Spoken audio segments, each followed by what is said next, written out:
Hi everybody, this is Sasser. Thanks for taking the time to watch my video. This is classic comic battles featuring the Incredible Hulk versus the Asgardian Destroyer. Here at Classic Comic Battles, what I do is basically show you the fights of a comic battle that I thought was totally outrageous and totally cool. And just like when I was a kid, I always like to go straight to the fights, so I kind of put that in video form. First of the contestants is the Incredible Hulk. The first original, well, unless you call counting Sam New the Titan, then he'd be the second. But the original Hulk, Robert Bruce Banner. For those of you who are not familiar with him, he is the strongest mortal on Earth. Here we have a picture of him punching Thanos in the groin.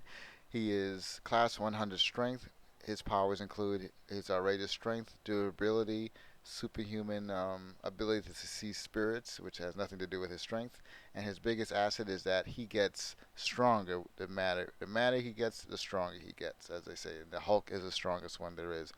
He is able to leap a mile into the air, 3 miles across when enraged, and basically there's no limit to his strength as long as there's no limit to his rage.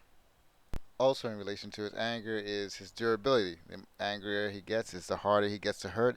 Also, the quicker he heals. Well, they're space guy. So the destroyer is a suit of armor.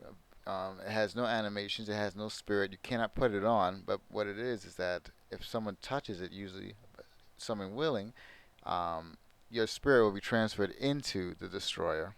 Actually, if you come within arm's length of the armor, your spirit can be transferred. Or if you're a master of the mystical arts, you can transfer your essence into the armor over great distances. And your body will be put into a coma-like state. It will not die because you'll be psychically linked um, to the destroyer. And in the destroyer's armor is basically a hardwiring to destroy. So this person's spirit, the animator, will be driven to destroy and to fight and break things and hurt people. Only an extremely strong spirit can overcome that destructive urge like that of Thor or Odin. The Destroyer is a frequent opponent of Thor. It's continually come close to beating the god of thunder to death. He is one of the few foes of Thor. Just basically every time they meet, he manhandles Thor, but Thor does manage to come on top in the end.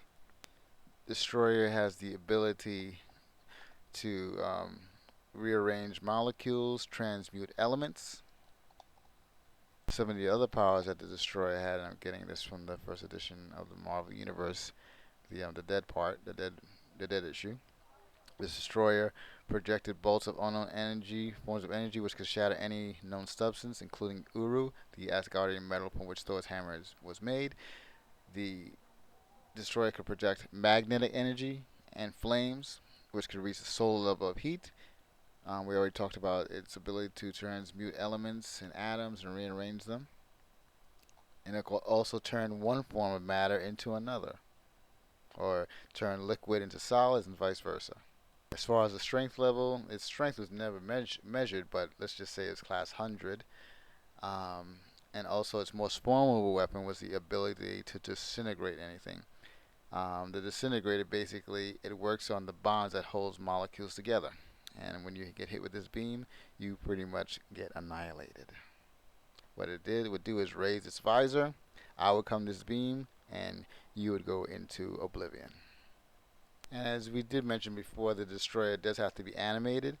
So guess who did actually wound up animating the destroyer to fight the Hulk? It was none other than the Maestro, or some people say Maestro. The Maestro, I'll call him, basically is a future version of the Hulk, which basically took over his um, version of the future and killed all the other heroes. But Bruce Banner outsmarted him.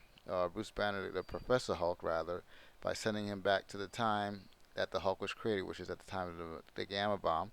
The Gamma Bomb exploded, and the Maestro was like a couple feet away, and he got destroyed.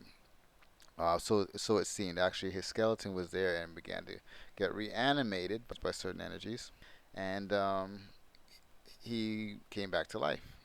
Was captured by some trolls. Was taken by some trolls rather, and they, I guess, brought him in contact with the destroyer armor. Now here's the battle. Before we go into that, let's do a quick tale of the tape. The Hulk is about his height and his height and weight has changed so many times over the years. It's not even funny. I'll just go with the traditional 7 foot, 1,000 pound measurements. As far as the destroyer goes, he is about. I think he is. Let me just check the Marvel Universe. He's 6.5 feet and he weighs 850 pounds. Okay, here you go. Here's the story.